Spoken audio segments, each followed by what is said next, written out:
Hello,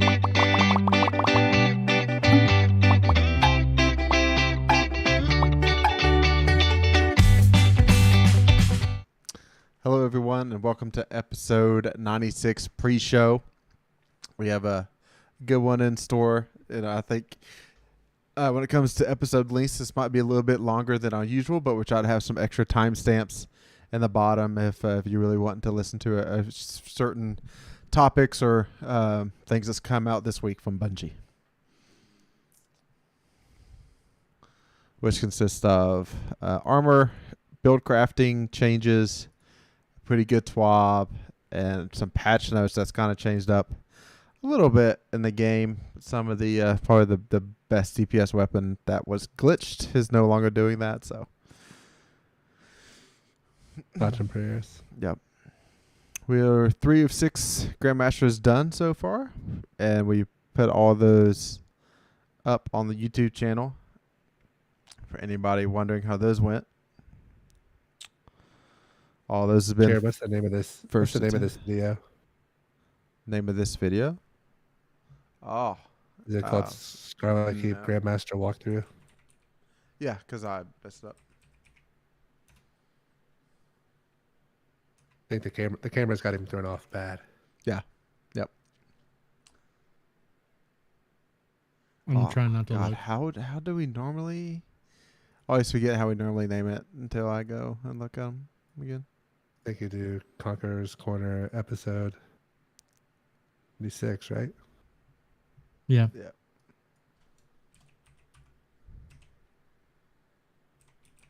Or you do episode 96 space, and then whatever clever title you came up with. Buildcrafting for Lightfall.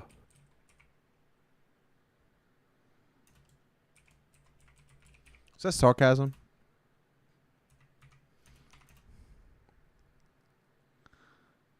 No, I was actually being...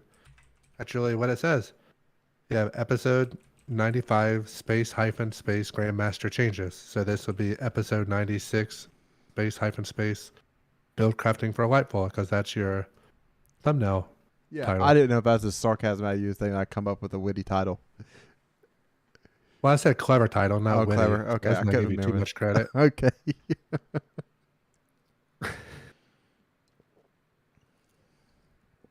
All right. It's just updated, so.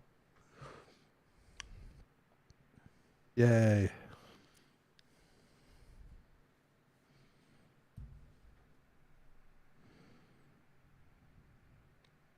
Shifty has had the Steam gift card sent to him.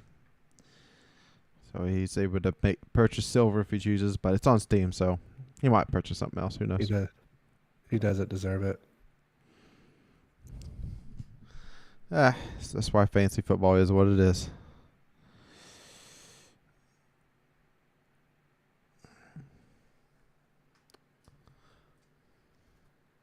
Hit big on Monday night with Dak with a rushing touchdown and the Cowboys to win. I had pretty big on the Oscar Sheboy over. So it turned out I did bet on that game. I didn't know. I put Georgia to be winning at halftime, Kentucky to win at the end of the game, and then the over to hit. That hit. Yeah. Yeah, that all hit. Yeah. We need to get you in with in that little like group thing with cousin Cody. Just happy to it. A few others of us. I don't really know how to do that. I think Cody said you have to do it on the computer or something. What do you mean? Is this on Apple? On the like DraftKings app or whatever. Oh, I didn't know that. And anytime anybody in the group makes a bet, it shows up on there, so you can like make the same bet and yada yada. Okay.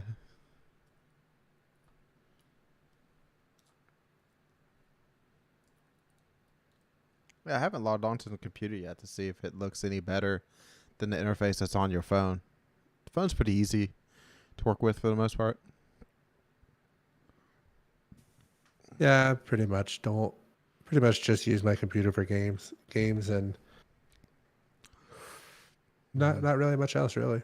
Yeah. I did have to do stuff. Like my daughter, like for their like dance stuff, they've been paying people like hundreds of dollars to like cut songs up and like Oh, take like trim like the first 9 seconds off and like the last 17 seconds off of this song. yeah. And I was like, you guys are doing what? Yep. Yep. So but that turned into something Tiffany and I worked on last week. Pretty fun. Using the Adobe Audition Mm. program. Oh, the program from old Greg. Old Greg. Old Dark Hissel.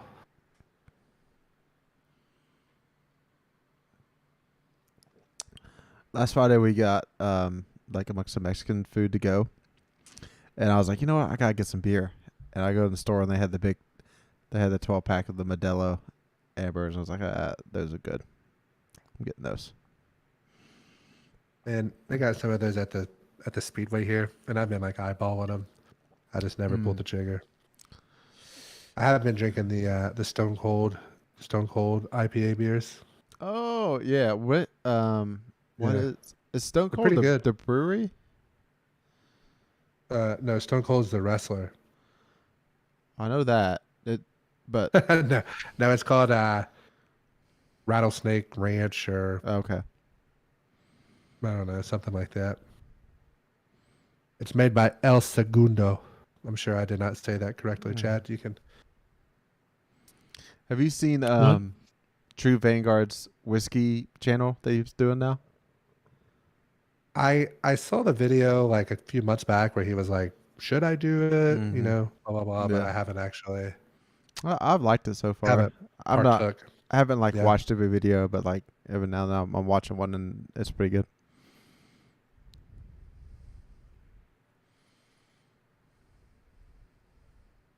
No free ads. Once the real show starts, free ads are okay in the pre-show though. Yeah. Yeah.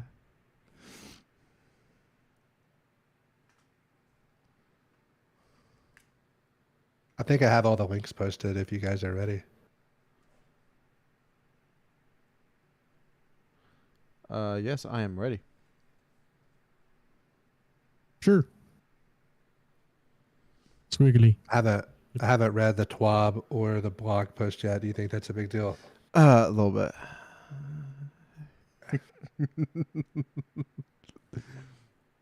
You guys aren't sure if I'm serious or not, are you? It's a 50-50 chance right now. Exactly. Exactly what I was going for. All right, I'm clicking the button.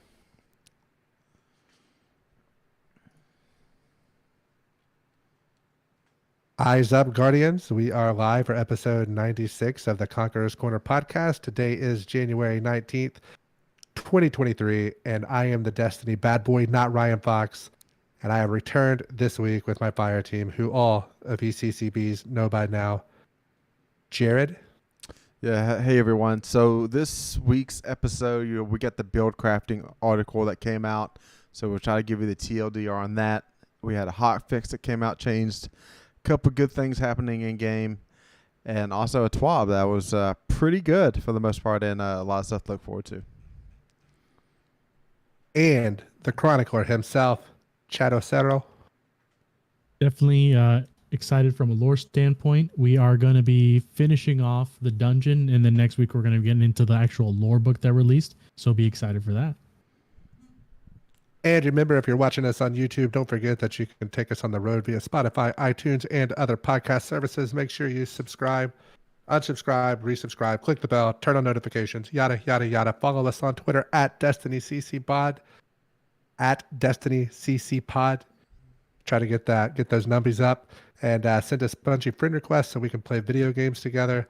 We got blogs, we got TWABs, but before we get into that, let's listen to our intro music from everybody's favorite Link, who you can find on Twitter at LinkOfTimeG.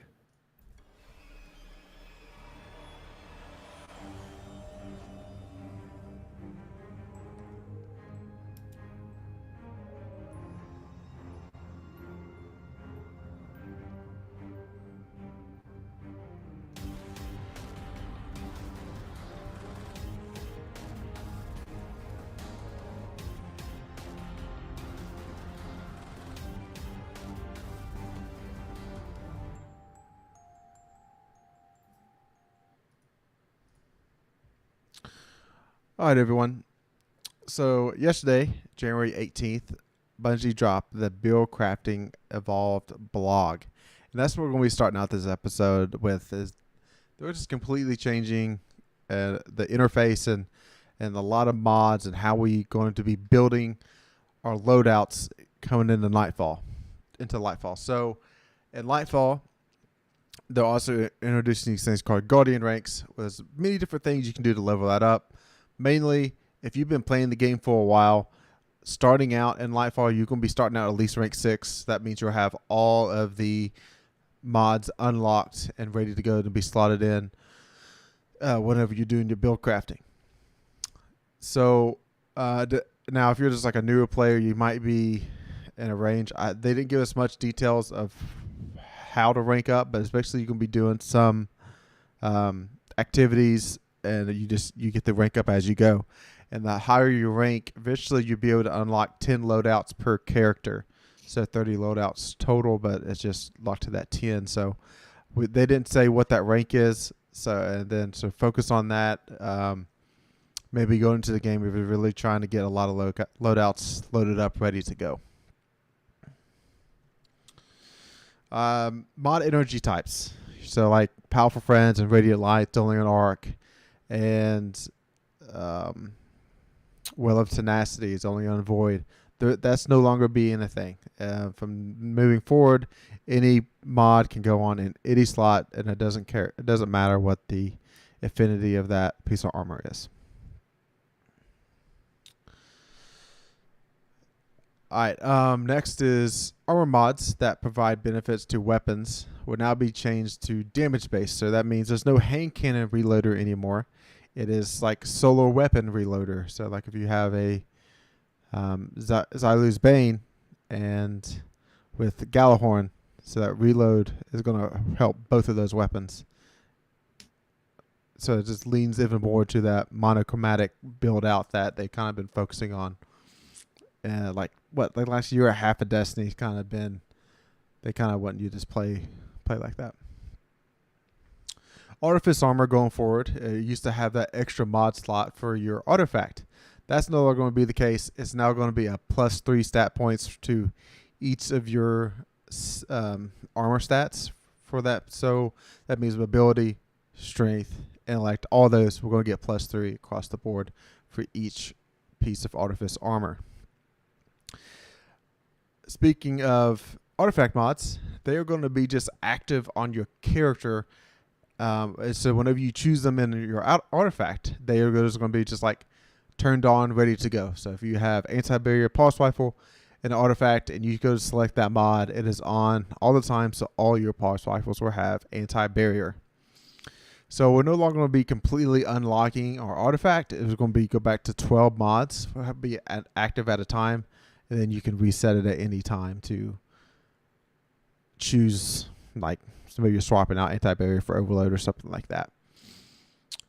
As of right now, there's not going to be like toggle off a mod and toggle on something else in that column.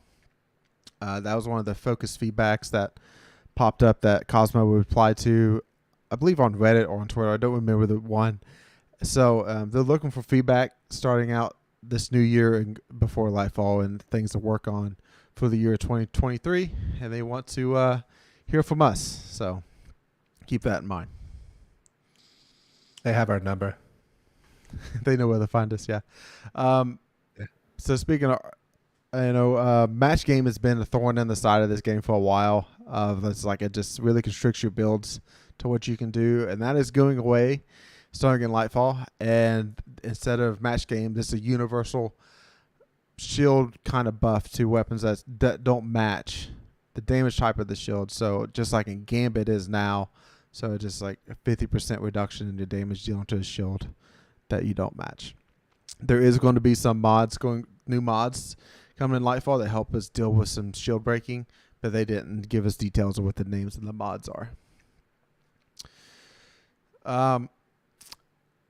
Coming to all of our subclasses and our subclass verbs is a way to stun champions. So not only focusing on weapons or what the seasonal mod could be, the artifact.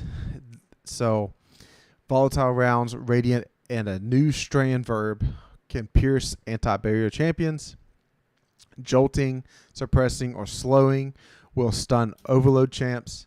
And then blinding, encasing in stasis and shattering, or triggering solar ignition. Also, a new strand verb will stun unstoppable champs. So that's really cool. I think that's one of the coolest things they put out in this Buildcrafting Evolved. And if some people out there have a Chill Clip Riptide sitting around, that means you can deal with all 3 champions with a Chill Clip Riptide. Hey, are blinding grenade launchers gonna count to like stun unstoppable champs? Yes, Ooh. I think so. It's a suppress. It's considered a suppress, isn't it? Blinding is they earlier this season they changed it to a blinding grenade launchers is actually arc blind, so that means they will stun unstoppable champs. We can test it later. Well, you can't test it till Lightfall. I know. That's why I said later. I'm not talking like Just said later. today. I'm later. But yeah, that makes sense there, Fox. Like that should happen. Well mods and Charge with Light mods are getting combined into become Armor Charge, and so that's kind of just what the mod systems are going to be moving towards. So a lot of the dialogue in the mods is easily changed going into Lightfall. And standard Armor Charge can go up to a stack of 3, and you can get up to 6 stacks with some extra mods. And the way you use that charge can be very different ways. One is passive. So that means like think of like the well mod of intellect, where you just like get an increase of intellect over like 30 seconds or something like that. So that would be, you can consume a stack that way over 10 seconds, and then you lose the stack. Or it can just be an instant takeaway from your stacks of 1 or up to 3. So like high energy fire, whenever you, as of right now, whenever you kill a PvE enemy or an enemy at all, it consumes 1 stack. So it could be 2 or up to 3 going into Lightfall. Who knows how this is going to turn out to be. And speaking of that, there is some of these builds that we have now will no longer be achievable coming Lightfall. That's part of the balancing act they kind of got going on here. So like Radiant Light and Powerful Friends are mods now that only go into the helmet. So depending on what they cost or what slot they go into, you might not be able to fit both of them into your builds anymore. And also the stat points that you get from those two, which was 20 mobility and 20 strength, is also probably going to be taken down, probably about at least half, if maybe not 5 or all the way. It should make it like 7 just to really aggravate all the Buildcraft people. I would enjoy that quite a bit. I hope we never see a mod that ever goes past 4. That would be great. Yeah. In Buildcrafting. No, I can agree with that 100%. Oh, you're talking about like the cost of it? Yeah. Yeah. Oh, I just meant like it gives you like plus 7 gives you strength. plus 7 just to mess with people. Instead of 5 or 10. Oh, that's great. Yep. That's great. Yeah. Yep. Next up, finishers. They will now consume armor charge and not dip into your super energy. So I think special finishers usually pretty popular, and maybe we can actually get a heavy finisher at this point, and maybe it consumes all 3 stacks to get a heavy finisher off. I think that would be pretty cool and a good way to have it always up in game. Yeah. So next up, wells are going away. So every class is going to be able to create its own damage type specific object to go pick up. So we have Onyx Traces that we've had those for a while. Fire Spite, which is a new one for Solar. Void Breaches, the new one for Void. Stasis Shards, and then Strand is also going to have their own thing to go pick up after you do something to enemies. And finally, RIP, IP, World Mind Cells. They are going away in Lightfall and never to be returning again. Basically, Bungie's like, they're just not a part of the system anymore that they want to have going forward. and it just basically just going to be a thing of the past from now on. R.I.P. IP. So that is my TLDR for the Buildcrafting blog. Do you think I missed anything, or people need to know of anything I skipped over? I think you pretty well hit the blog. I did see something on Twitter, and I don't think we've discussed it on here, but I saw that the grappling hook thing that's coming with Strand. I saw that's gonna take the place of the grenade ability. Do you guys see that? Mm-hmm. Yeah. Did we talk about that on here already? No, I don't believe so. Okay. What do you guys think about that? You think that seems like a pretty good change to keep, fighting a bunch of Spider-Men in Crucible, or? Well, yes, I would love to bring more airplay back to the Crucible as long as our guns are firing straight, which we'll be talking about that later. Yeah, because I mean, a grenade's usually a pretty powerful area denial tool in PvP that you could swing in from above instead of throwing a grenade. It's a pretty good trade-off.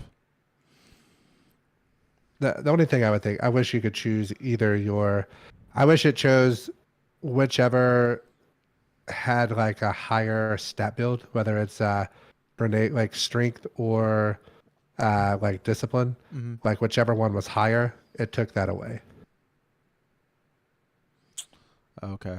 So like if you have like a high strength build, it would take your melee, your charged melee ability away. Yeah. I wish it took your highest one. That way you couldn't not focus on the other. You know what I mean? Yeah. I guess it's going to be selectable, right? Like that's not going to be the only grenade option for Strand, right? That was the way I understood it. But I mean, yeah, this is just Twitter scuttlebutt. Imagine people that trying to get those impressions, get those numbers up. I'll delete a god roll if that's the only grenade option for Strand. You'll delete a god roll? Okay. Yeah, if that's I mean, I'm not going to. Like, that's like you offered that up. Like, that's not. Yeah. I'm not on the other side of that, just so we're clear. Okay. Chad said he'd delete too.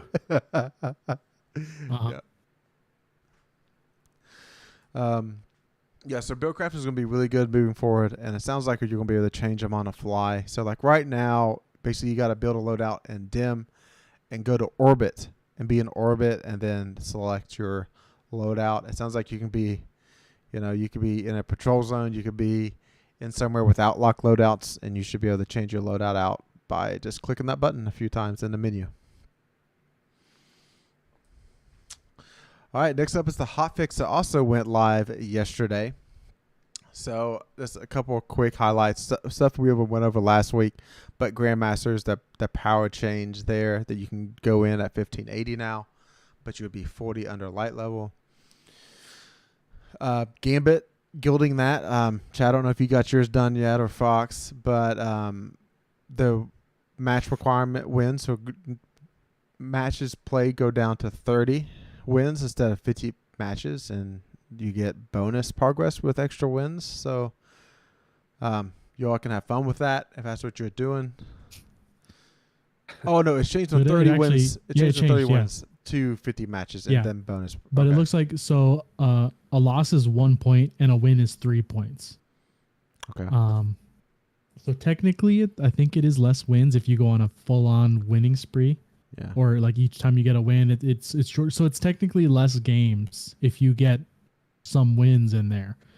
But there is a bug that happened because this came in on Tuesday. I luckily finished my Gambit out on Monday night because I had double Gambit XP, so I got my gilding done already.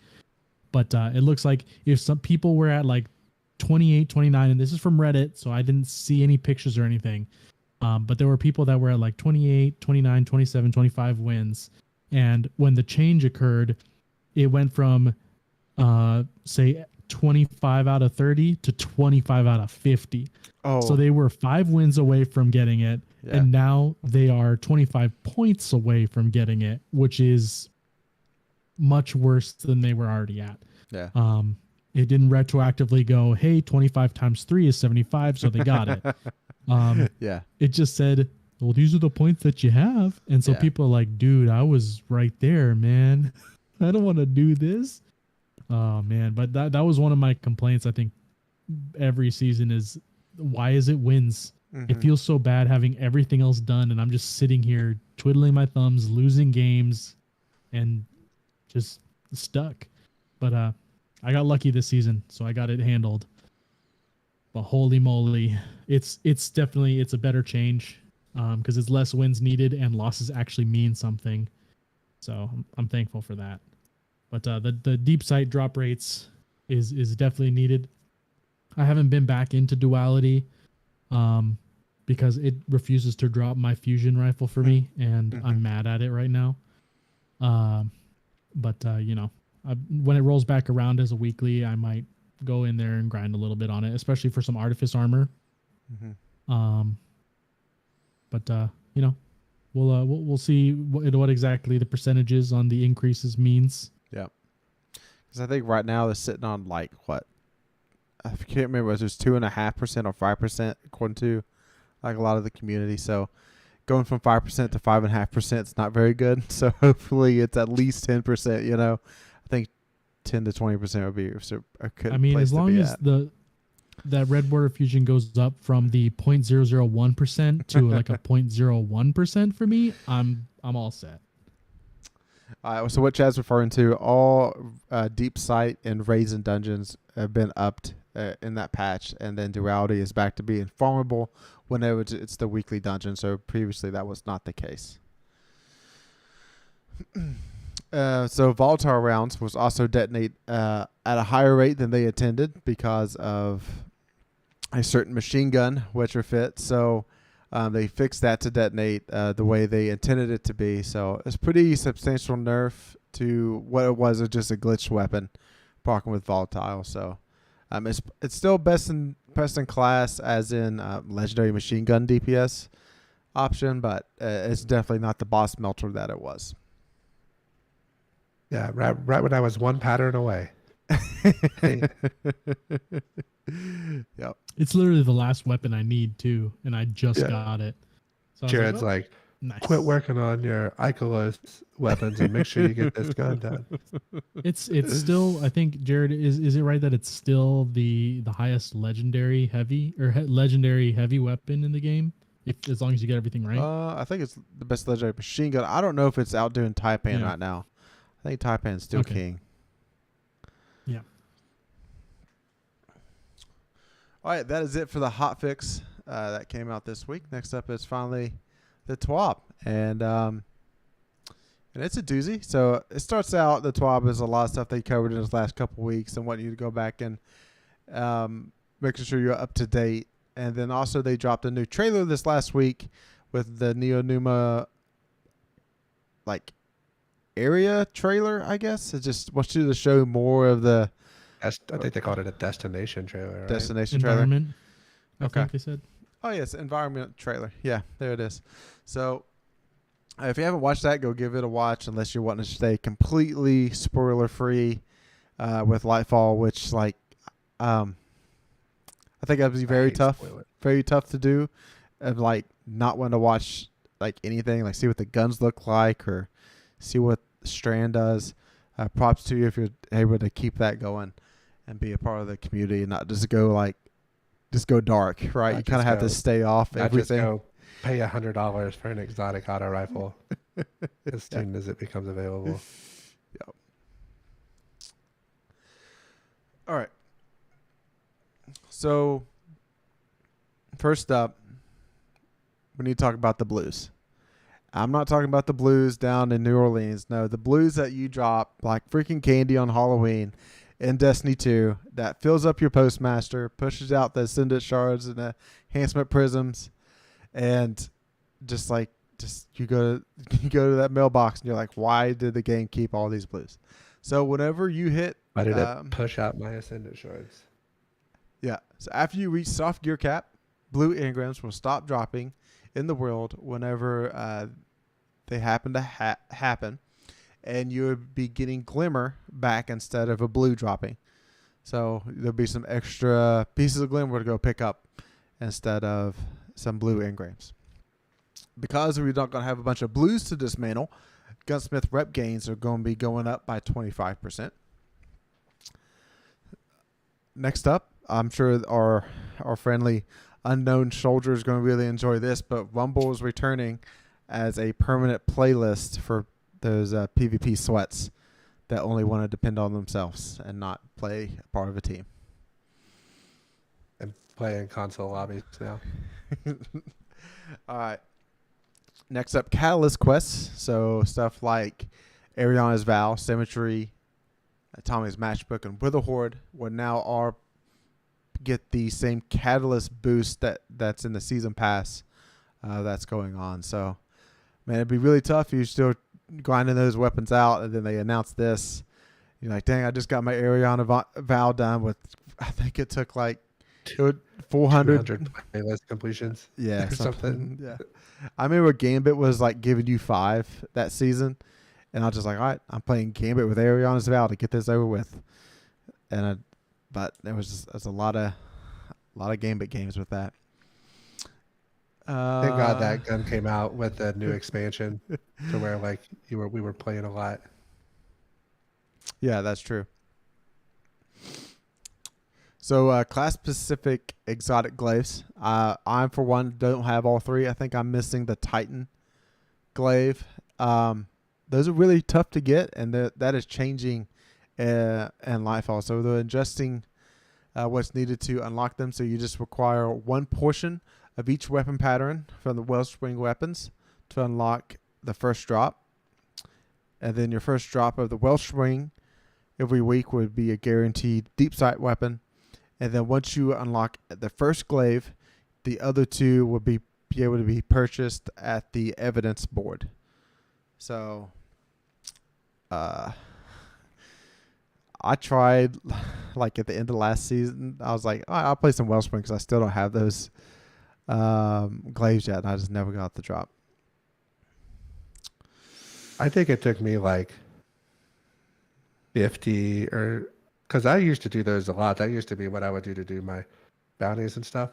And I think I did 50 or 75 of those things on like the higher difficulty because I thought that increased the drop rate because I'm an idiot. Yeah. And it took that many to get between like the first one and the second one. Like it was stupid how long it took. I don't have any of them except the one they give you for free. So you have the Titan one? Yeah, I have the Titan one, and that's it. All right, next up is Save the Date. So the Lightfall raid date is Friday, March 10th at 9 a.m. Pacific. Friday raid. Called it. I told you all it was going to happen, and here it is. A Friday raid again. It's dumb, but whatever. Yep. Do it on Saturdays because your money's coming from the guys like us, the chumps that work. Mm-hmm.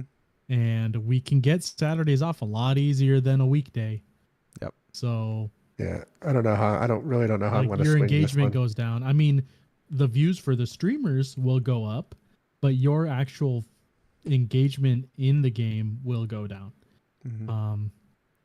So I was thinking about this today. So how many employees does Bungie have? Is it 1,000 now? Jared, they can't work after 4. Yeah. They can't work weekends. They have to take a whole month off for holidays. You would love to have that life, Ryan. Mm-hmm. Dude, I work in healthcare. I have zero.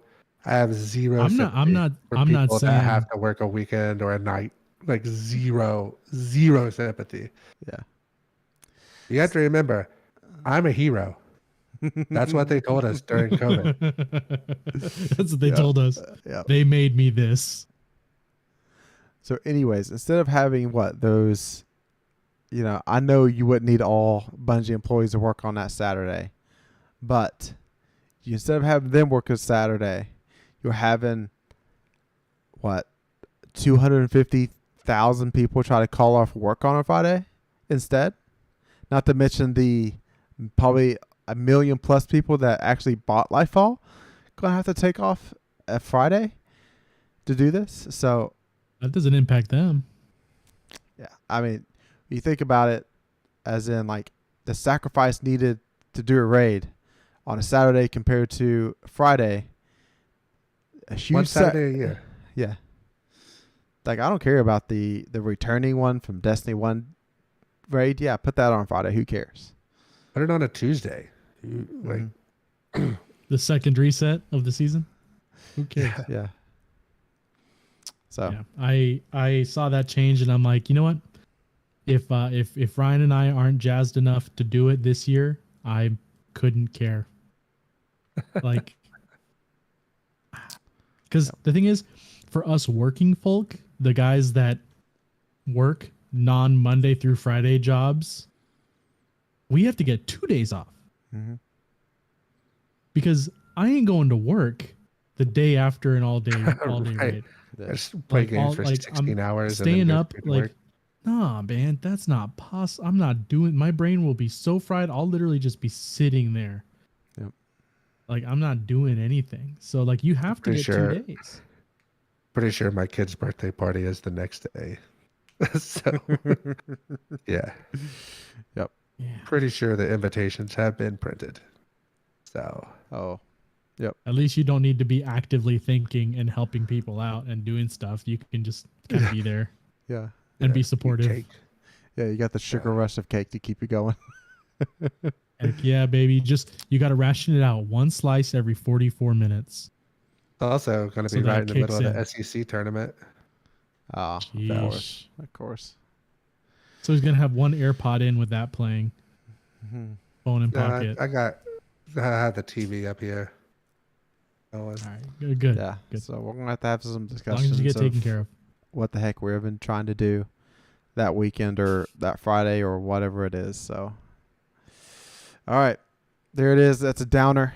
I'm almost upset enough to write a Reddit post about it, but I'm not quite there yet. Maybe after a few beers one night, I'll write one up. But as of right now, Don't do it. You're too well adjusted to be writing Reddit posts, Jared.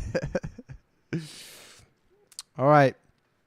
Another thing that's kind of been talked about too much, and then here we are talking about it again, and that is PvP matchmaking. So there's like a couple charts in here that show a lot of crap. And basically, this is what Bungie's doing to prove a point that they want games to be even, because the expected outcome is closer to 50%. By me saying that, that means every character, every player gets assigned a number of how good they are in game. And whenever they divide up the teams, they can tell mathematically which team's supposed to win because they have the better numbered player that's supposed to be influence the outcome in a certain way. Well, according to this season, it's now closer to 50%. It is now at 59%, which it was originally at 66%. So your SBMM fanboys are winning the argument because games are somehow closer to the outcome. Even though people are lagging across the room, Titans double punch you within a quarter of a second because of the lag. So it's just a lot of fun, and you all get to the Lane and Larrys get to play against each other, and all the people that's trying to move fast and use the meta are just sweating it out with bad connections. All right, next up, freelance playlists are going to be going away, but they haven't officially said when they're taking them away yet because of their fire team based matchmaking. So the first up on the chopping block, it's going to be Iron Banner freelance. Eventually, they're going to take that away whenever they get enough data in, which to me, this is good. It should improve connections because we need to quit splitting the player base between different playlists, get everybody into one, and just improve the connections of the game. All right, next up is more air effectiveness changes. Listen, I kind of tired of reading through all these AE changes in this game. So basically, primary weapons are going to feel so much better in Lightfall, no matter what the AE stat is. The higher the AE stat, you're going to get more bullet bends, so your bullets are more likely to go to the head and to the player overall. And then snipers and shotguns, slug shotguns, Basically, it's going to be 50% better in air, and then pellet shotguns are getting their airborne accuracy penalty removed.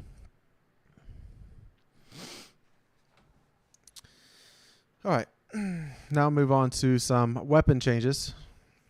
So Want me to SMG, take over for a minute, Jared? yes, please. I got you. SMGs, the high-end range and the aim assist is going to be coming down. And then the lower end is going to be coming up. So kind of getting rid of the variance on it. Pulse rifles are taking a nerf. Damage fall off and aim assist fall off starts sooner. I think that's going to be really nice because there are sometimes pulse rifles are just very frustrating to go against, especially if you got 2 or 3 like team shots and laning with them. You can't even compete with a scout rifle unless you're using DMT. M&K is getting increased recoil by 20% because console people think that it makes a big difference when really it doesn't. That's just for BX, pulse rifles, by the way. oh, the The recoil, yeah, it's just for pulse rifles. Okay. Thank you, Jared. And the BXR 55 Battler zoom is going from 20 to 18, which that's kind of a weird. I never zoom with that gun anyway. Mm-hmm. Do you guys? I did, so it kind of just it just filled too many roles of how good that one gun was at firing from the hip and then aim down sights. Yeah, makes sense. Dead Messenger splash damage against all players reduced by 35%. We figured this one out pretty early. What was it, like momentum control or something we were using, and like we realized that gun was doing just ignorant like splash. So it's getting brought down a bit. Dead Man's Tell, the percent stacks of cranial spike damage penalty is being removed. Hipfire, mouse and keyboard aim assist cone is getting nerfed. Precision aim angle from the hip is also getting a nerf for both keyboard and mouse and controller. Revolver perk, or Revoker perk rather, the Reversal of Fortune is getting changed to only trigger on 2 misses as opposed to 1, which is kind of a big deal because you start with 2 shots with it. I believe they kind of talked about that a little bit on was it Massive Breakdowns podcast? I think it was firing range. They did that. Okay, gotcha. And future changes, kind of further down the line, we got more substantial changes to weapon hipfire reticles with the goal of exposing more information specific to weapon types or exotic functionality. This is like deep in the weeds, but before they did that, like there was a part in Destiny 1 where you kind of went to like a third person mode, and that's kind of how they learned about like the reticle, like the cones and stuff, all that that was how it was theorized and figured out initially. Like the players, obviously Bungie knew what was going on, but none of this information was really given to us. It's all been kind of trialed and errored. So that should be nice to be able to get that information kind of fed to you straight from them. A full auto melee setting. Another set of craftable reprised raid weapons with an origin trait similar to how they did the Deepstone Crypt weapons in Season 19.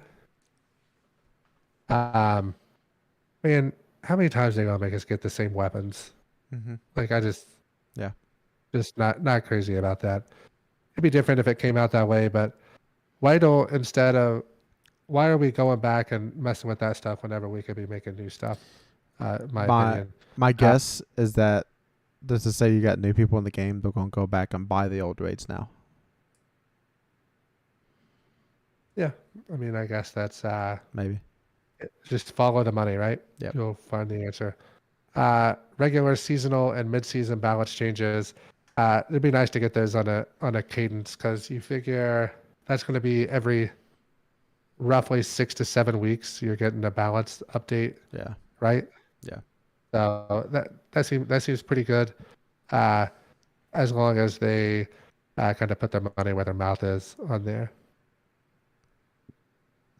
Next, let's get to the Titan's Ramparts nerf. That is the Titan exotic where you can shoot through your shield, like your barricade that you lay down, your class ability, and the cooldown is increased by 70%, and players do 25% more damage to the barricade.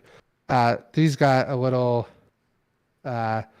People started memeing with them a little bit, and my understanding is in trials it got pretty rough at times if you had like 3 Titans throwing these up all the time.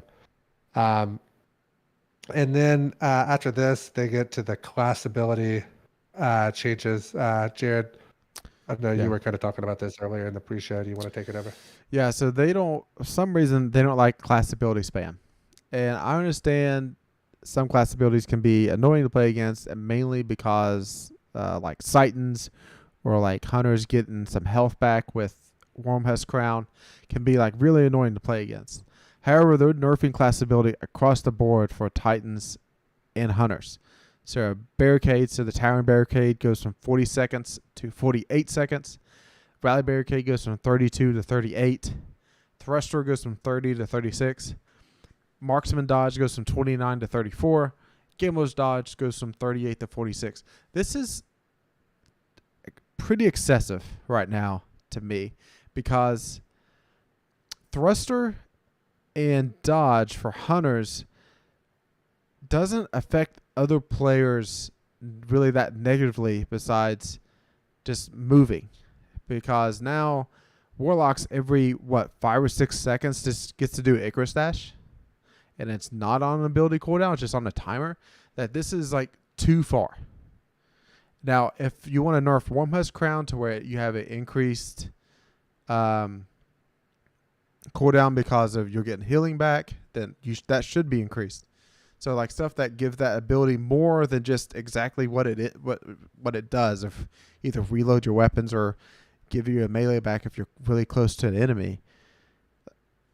And Thruster really don't do, and Thruster does neither of those things. Like this is really excessive.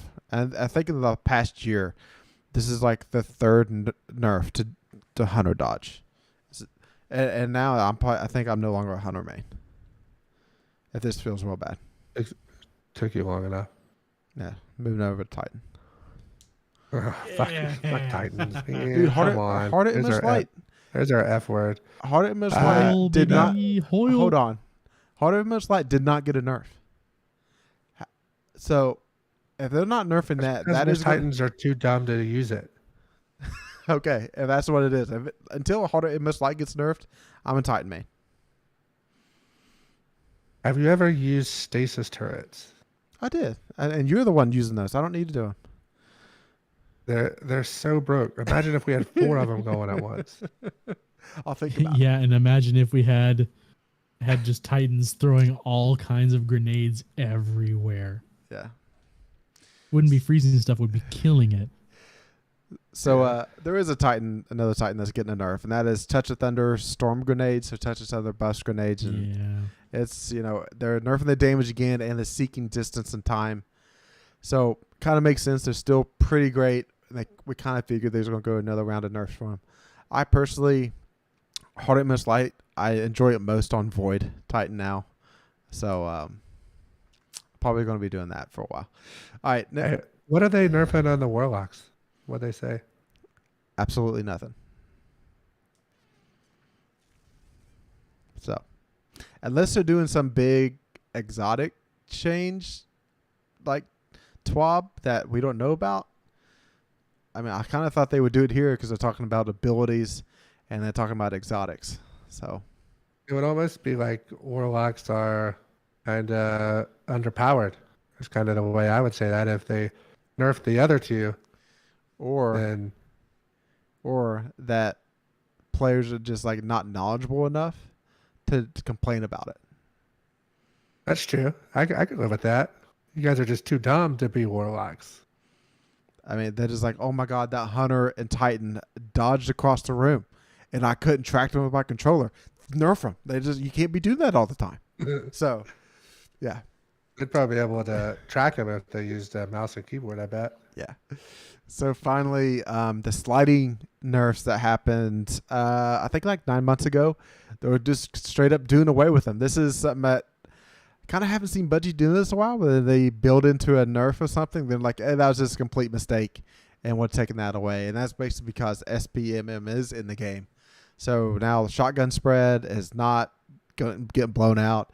It's not an increase of flinch received or reduction in stability. It's all going away. So sliding is back to being awesome again.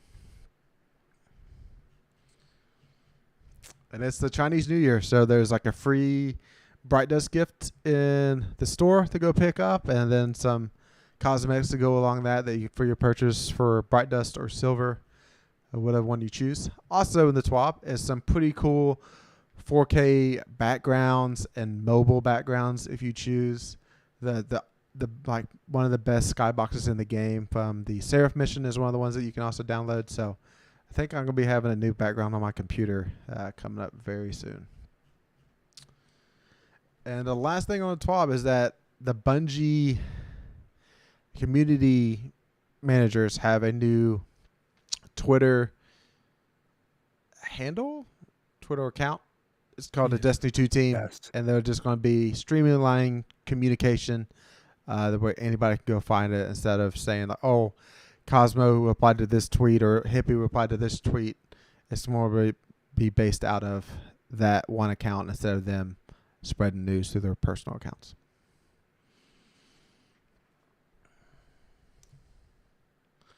And that is it for the TWAB, our minute 43.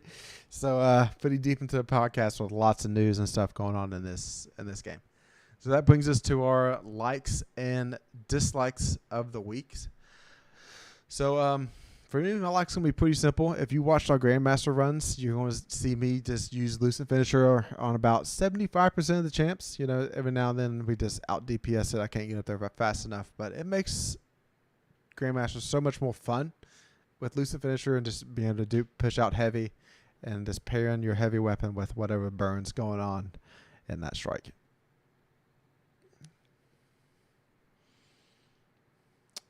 Shadow. Okay. My like is GMs with the boys. It's been a fun time. Hopefully you've been hanging out with us or watching some of the vids. We try to keep it light. Like there's lots of empty time where we can just kind of hang out and shoot stuff. And then it's when we enter rooms where we start talking about what's going on and the strategy going on there. So you can kind of watch along and play along and just see how we do it, the entirety of it, instead of just, clips here and there. But it's a lot of fun playing with the guys. And like I said, last week, my dislike was that we didn't raid anymore. So this is a good substitute for that. It's having the three of us playing some fun, harder content. It's a good time. My like was also GMs are fun, especially this season where you didn't have to, and moving forward with a little bit of less prep needed, it should open those up a little better. In regards to our walkthroughs that we put up, those are our first runs each time. They're not produced whatsoever. It's literally just clicking the live button, and then once we beat it, clicking the stop stream button. It's not super polished. It's literally you see it as it happens. So kind of a little different approach. A lot of people, everything is like super produced, not really our style. But mainly because we don't really have the time, none of us do, to be able to do that, or the knowledge. My dislike is that GMs are too easy, and there's only 6 of them. So I kind of had 2 dislikes, I guess. We beat them all on our first try. However, we have kind of probably done the 3 easiest, I would say, this season, and the ones that we've completed multiple times in the past. Yeah, it's really easy. I'll just add on to that point. Whenever you've done something multiple times over a span of since season 10 and season 19 now, so yeah, it does get a lot easier. Oof. All right. So my dislike is that Rasputin's throwing up some death flags there. He's having a final chat. He's saying thank you to Anna, and no matter what happens, I will always appreciate the life you've given me. And I'm like, bruh, Oh, I didn't even take it that way. I don't like this. I don't like you talking like this, my man. He even says that like at the end of the mission, like all kinds of things where he's just throwing death flags left and right, and I'm like, bruh, stop it. Cool it with that, man. Like, don't do it. And I'm in the denial phase. I know I'm gonna have to go into acceptance before the second to last week of the season. Just everything's pointing in a direction, and I don't like it. But if I don't want to cry, I got to be ready. They even got rid of his cells. Yeah, exactly. That's the death flag he didn't throw, but they did. Oh, it's like, well, it doesn't fit in the thing. It's like, well, you can't have Warmind cells if the Warmind network is gone. Oh, jerks. My light bulb just went off. Jeez. R.I.P. IP. I know. I'm still trying to get to grips with it. Mm-hmm. I cried at work a little bit earlier today. Yeah. It'll be okay. We didn't love him at his worst, so we don't deserve him at his best. I loved him all the time. Even when he murdered his son twice. Yeah. All right. Aim for the moon, you'll land in the stars. Yeah. My dislike this week is that raid being on Friday, and it's just a mistake. I'm gonna say it again. It's just so bad for the community and bad for everybody else that pretty much works their ass off and tries to enjoy the time playing this game. And one day a year, we usually like to take off, like on a Saturday, and just try to beat something that's really hard. And now it's gonna have to take off a day of work, not just like tell your loved ones or people around you or whatever. They're like, hey, I'm just busy this whole day. It's like you gotta tell that to your work and to your family at the same time that you're busy off on one day. So that's tough. All right, that brings us to gambling corner. What's going on this week, Fox? Gambling corner is I am the champion this week. Is what's going on. So the last week, well, let me update first. Gambling corner is the segment to where every week we have something that we gamble upon. Typically, it's like an ante situation as opposed to a line situation. However, at times we do get in touch with Mr. Vegas, who does give us lines. Current Glimmer standings, Jared with 16,000. I have 10,000. Chad has 4,000. If at any point during the season you run out of Glimmer, you have to delete a weapon that the other two participants determine the value of. For example, if you have a God roll horrors least, right? Maybe that gun the other two people determined to be worth 7,000 Glimmer. That's what you can buy back in with. We all started the season with 10,000 Glimmer. Our bet last week was whenever we start the GMs, who will be the first to die. You could not bet on yourself. Jared guessed Chad. Chad guessed me. I guessed Jared. Jared died first. So I won. I had 2,000 in, and it paid out 6,000. So I was able to dig out of a little bit of a hole. This week we have 3 GMs left to complete. It is going to be total number of deaths as a fire team. You have to. We are going to guess a total, and we'll do. We want to do 2,000 or 3,000 ante. We'll do 2. Okay, 2,000 ante, and we have to guess the 3. Jared, do you know at the top of your head which 3 Nightfalls that we have left? Yeah, we got Glassway, Birth of the Vile, and Shoot. I gotta think about the last one. Is it the corrupted? Yes, the corrupted. Yep. Yep. All right.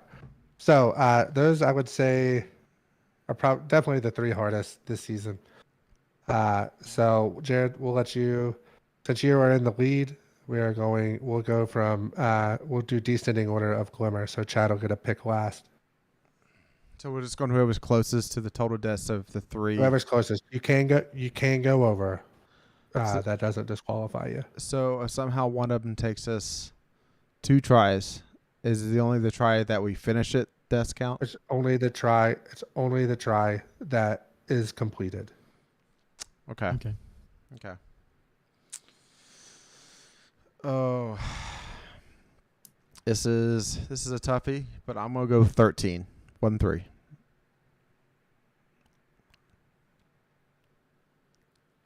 Oh. So I'm, instead of just sitting here and not speaking, I'm going to talk through my thought process, which will Yeah. probably screw me at the end of this. Jared, I think, went low. My thing is I have to go high, but not too high to where Chad can play right below me, but I can't go too low to where Chad can just guess one more than me. So saying that, I am going to say 21. 21. So that puts you 8 away from Jared's. So I either have to guess 17 or 18. Or you could For guess myself. 20 or 22. Yeah. 22. I think we're gonna die 22 times. Corrupted can get pretty wild in a couple. Yeah, but Let's not talk about it's the gonna be corrupted. only the completed Let's run. talk about the other. Let's talk about the one that we always die a lot on in the boss room. Well, here's the thing. We also haven't done Birthplace a lot. Yeah. Like we haven't done that one too many times. Yeah. Glassway. I guess. We do pretty decent in Glassway. Yeah. Glassway will be okay, I think. Let's see. More likely to get picked off by the snipers on like the chasm. That's like the worst part of the strike to me. Yeah. It's just so annoying. Yeah. I'm gonna go 18. All right. The bold move, Cotton. And Okay. with that, oh, by the way, we have been like live streaming and then, like we said, leaving those up on the YouTube channel so you can watch. Whenever we're doing these last 3, we'll have Jared keep a tracker up on the OBS. That way you'll be able to do that.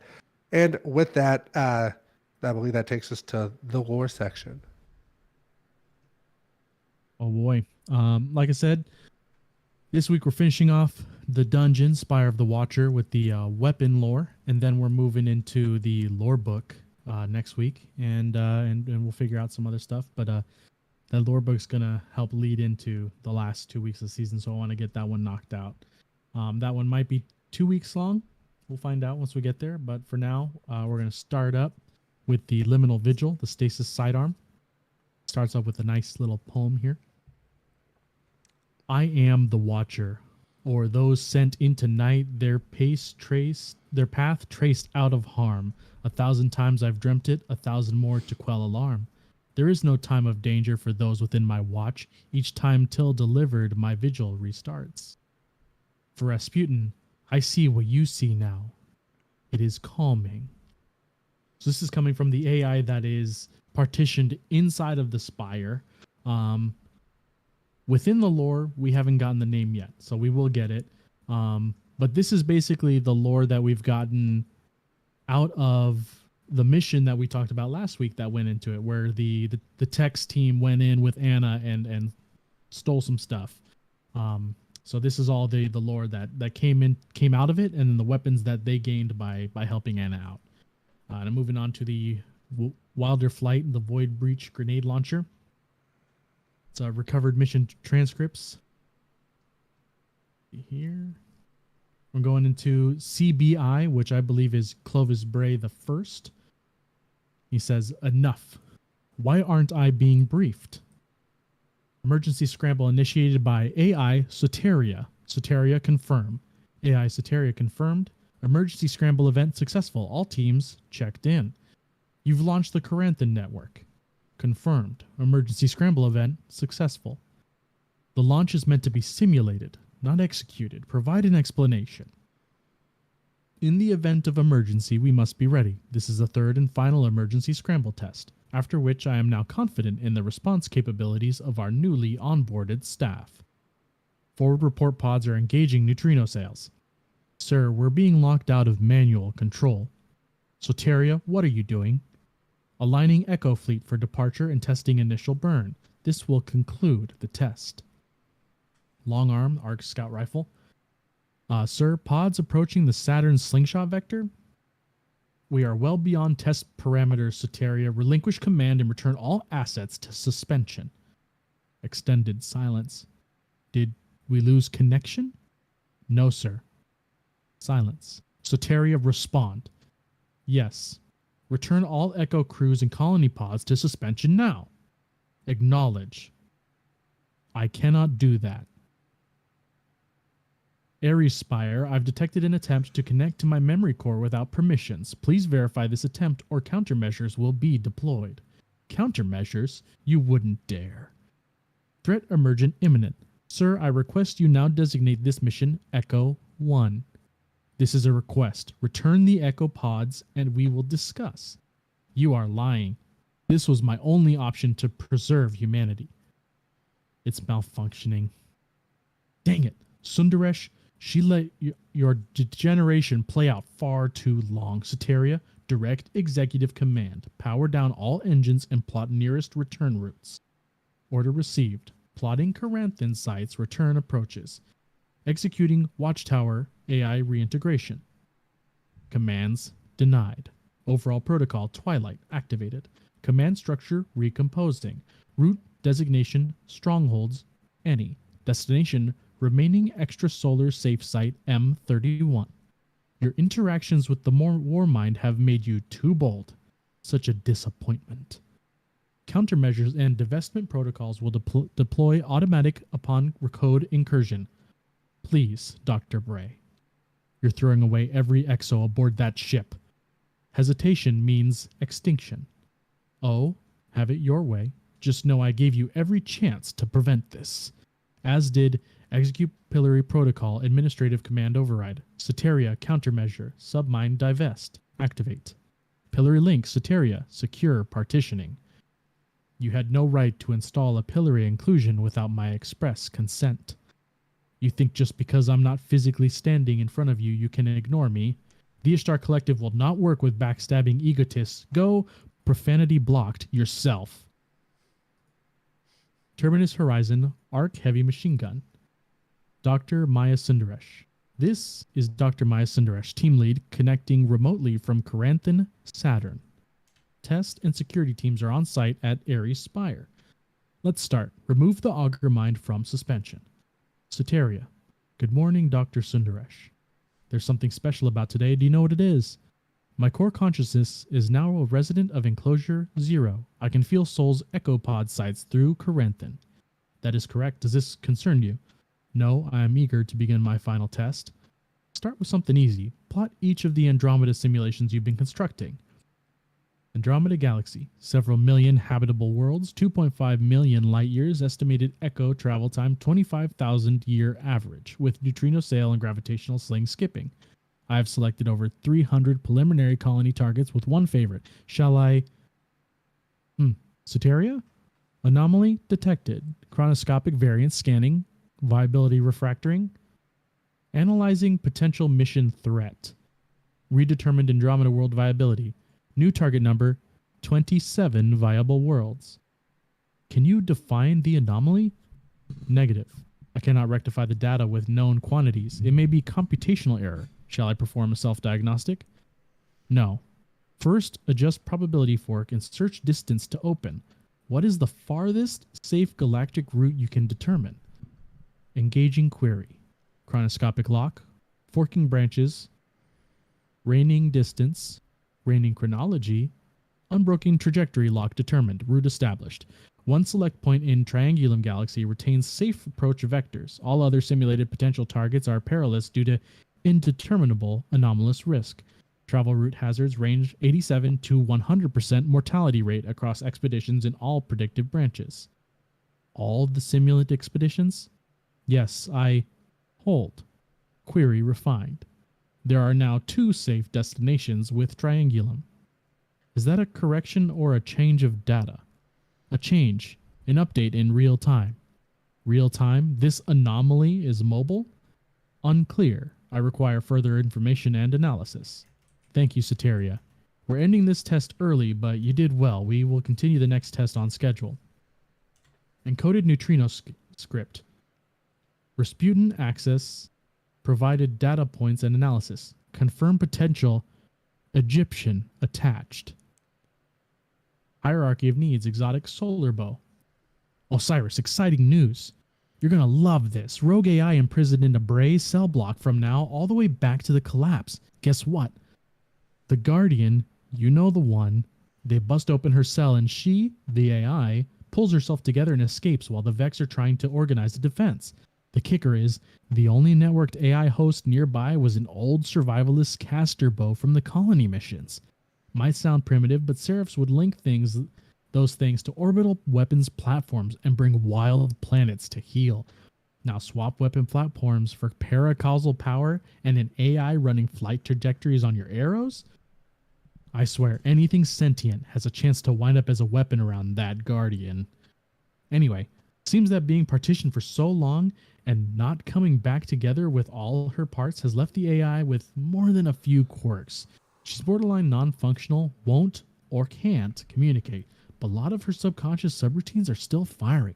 Trajectory predictors still seem to work just fine. The few firing tests I ran produced explosive results. I guess terminal velocity translates across mediums. There's still another part of her rogue AI out there.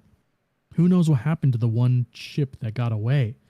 Maybe it could have drifted off for centuries, a little piece of her aboard like a good luck charm. I mean, it probably won't make it. If the Exodus programs are any indication, pretty much nothing survived the collapse.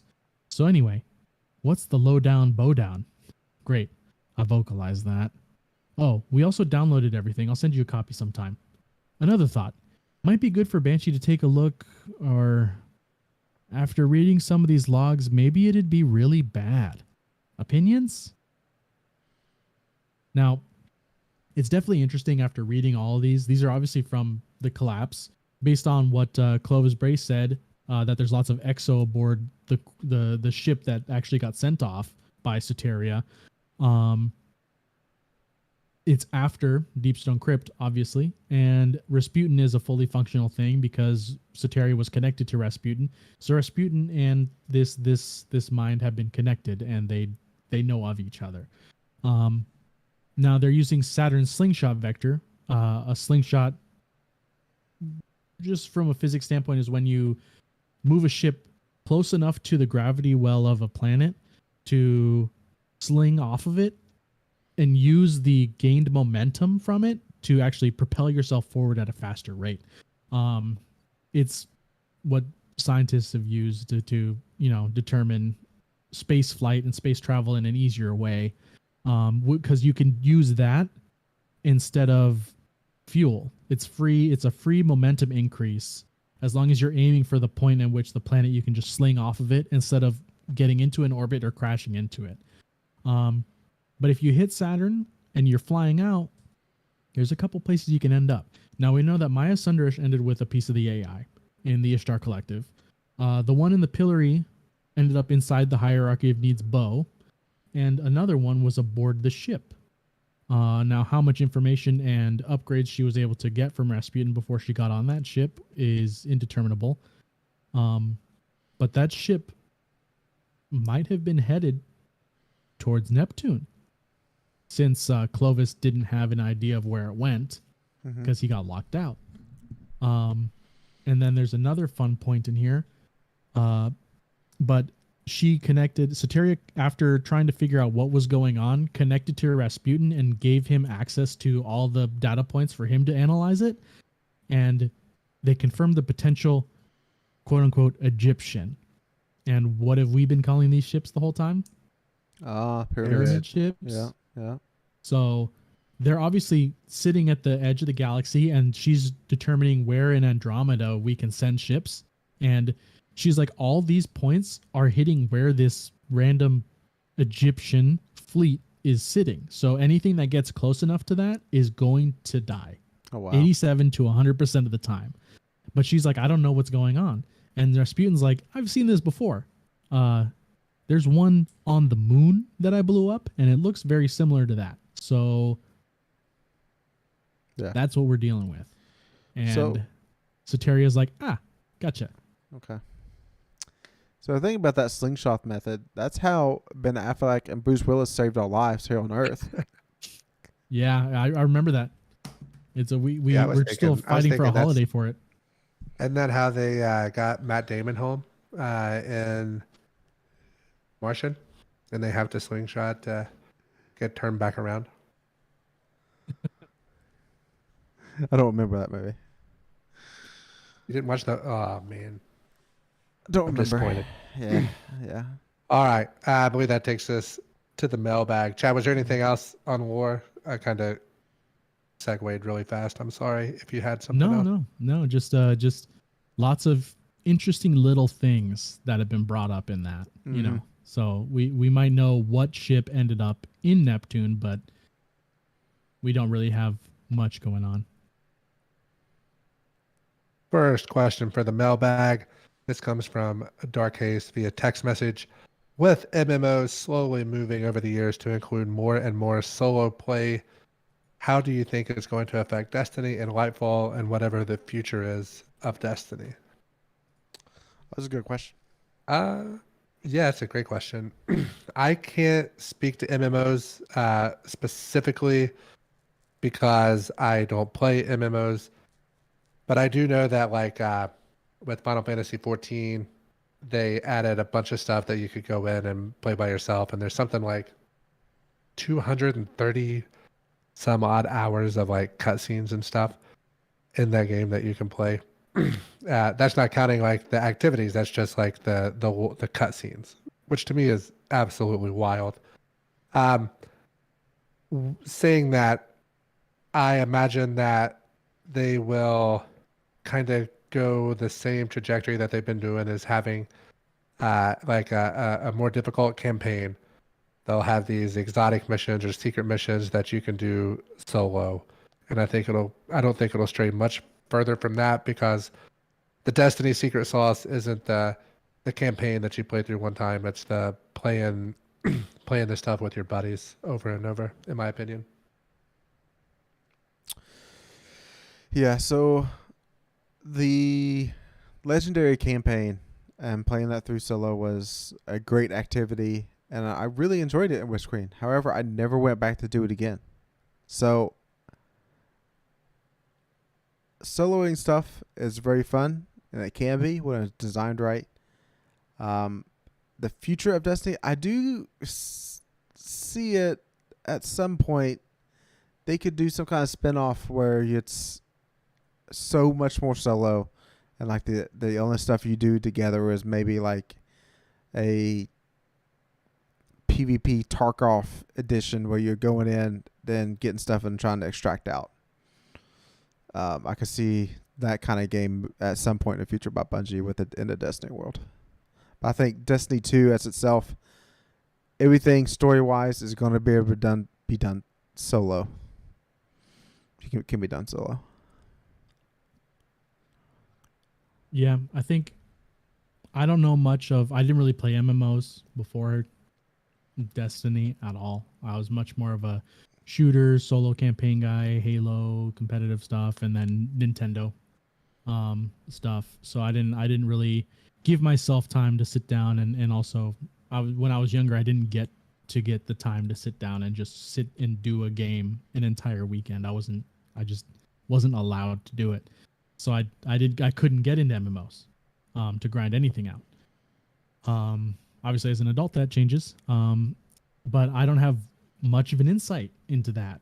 But I definitely think for Destiny, the solo play is only really fun if you're really into it. And like Jared said, the legendary Witch Queen campaign done solo was built really well. As a 3-man, it's hard. The ramp up and scaling from the legendary, just like the ramp up and scaling from the Seraph mission, is ridiculous. Like you have to either go in as 1 or 3. There's no 2-manning that stuff because it is hard. Because you get that ramp up at 2. It does, like, it's wild. But I think with the dungeons that they got going on, with another legendary campaign going on, I think solo play is at a fine place where it is now. Just like Brian doesn't play much solo. He kind of just plays stuff to get it out of the way and then tries to play with us or tries to do stuff with the homies because we want to hang out, you know? Solo play is great for most people, but MMOs kind of build themselves around a community. So the solo play is just there for the people that are real tryhards and really want recognition for being monsters or just something hard to play because you're alone. All right, question 2. Based upon your character that you main, rank the subclasses: Void, Arc, Solar, Stasis. I am going to go Stasis, Solar, Void, Arc for the Warlock. Yeah, that makes a lot of sense. For Hunter, I'm going to go Void, Solar, Stasis, Arc. Okay. See here. For the Titan, man, that Touch of Thunder really drops things down, but I'm going to go for Solar, Arc, Void, Stasis. As a solo, like I'm mostly using Solar because it's indestructible. And then Arc's fun and Void is good with the boys. But I don't choose to play Void on my own. So, and then Stasis is on Titans. So Trash. Wow. I don't play like Titan the question. same as Chad at all. Yeah, that's kind of. I agreed with your Hunter. The Titan, I don't even play enough to really. I pretty much have turned into. I play a Warlock, and then the other 2 are just a power level of the Warlock. They're not like. Now, if one of them has like something busted in the future, obviously I'll make sure I'm ready to be able to do that, to be meta, but I'm not going to enjoy it probably. So question 3, I thought this was an interesting question. What are the odds that we know / have already met the final boss of the new raid that will launch with Lightfall? So kind of the first 2 that kind of come to mind. We have Callus, who has been like kind of focused in like the trailer. We hear his voice a lot. We know that he is kind of went dark. And then we have not Oryx, not Savathun. What's the other one, Chad? Help me out. Sivu Arath. So probably Sivu or Callus. But saying that, typically in the raids, I would say with every raid, you've never known the final boss or have met the final boss until you get there, except for the Deepstone Crypt raid. Whenever we had Tanix was kind of our guy. So what do you guys think? Is this going to be somebody we've never met? Is it going to be a Sanctified Mind or an Atheon situation, or is it going to be somebody that we've been introduced to? I think it's going to be something totally new. I mean, it's going to be on a new planet, and like there's a new race there. The Tormentors are going to be there. So I think it's going to be something totally new.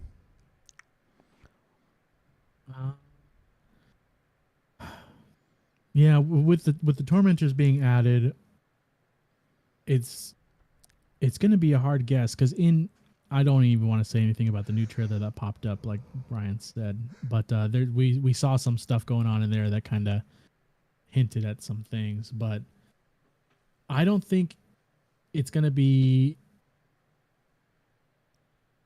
I think it's going to be somebody new. Like maybe it might be somebody that we've met as a player, like in the lore, like not even met but know of, but I don't think it's going to be like a Callus or like somebody that we as a guardian are ready to face. I think it's going to be somebody just new to the guardian. Question 4. Any chance that Bungie introduces a multiple timeline situation like a Final Fantasy VII Remake or Spider-Verse style? I mean, I guess they kind of could. I know Chad talked about it in the lore. I can't remember if it was the lore or the mailbag last week, talking about how she kind of comes back in order, keeps coming back and back and back and back and back. So that is kind of introduced, but whenever you start getting into like space and um, going into other galaxies and we have pyramid ships and all this stuff, I wouldn't be surprised if we go into another dimension. I mean, is that a timeline? Maybe not necessarily, but I wouldn't be surprised if they do that. And I know Jared had a really good point about how they could bring back like a Destiny 1 remaster based upon like going through timelines and stuff. So I think it's probably pretty likely that it's introduced as a way for to possibly do those things in the future if they want, like they leave it open. I'm not going to say they're going to follow through with it, but I do think that it will probably be introduced. Yeah, so isn't like the Vex timeless? Like they're in multiple timelines, right? Mm-hmm. So like, And we know there's like the dark timeline and that kind yeah, of stuff too. yeah. Man, whenever you start doing that stuff, it really messes with people's heads, and you can really screw up the lore really easily, and like have places like people at two places at once that shouldn't have been there and stuff like that. So, I think what we've seen so far is the fullest extent they're going to have going in the game. It's just like it's there, it's in the lore, but will never be a part of doing missions like our character existing in another timeline besides like what we did in the corridors of time. Like that's the farthest we'll ever do. Is that? You think we'll ever have time to explain what we don't have time to explain, Chad? No. Yeah. Yeah. All right. Question 5. Yeah. Question 5. Last one. Do you prefer difficult 3-player content or difficult 6-player content? For me personally, 6-player content, I want it to have fun and have a party for the most point. If you have that many people together, let's just have fun. I like the difficult to be more focused to 3 people or less. I think you're right. I think you're right, but it is fun whenever we got that kill on Atheon on that, you know what I mean, that day one. Yeah. That was a lot of fun. It can be very frustrating at times as well.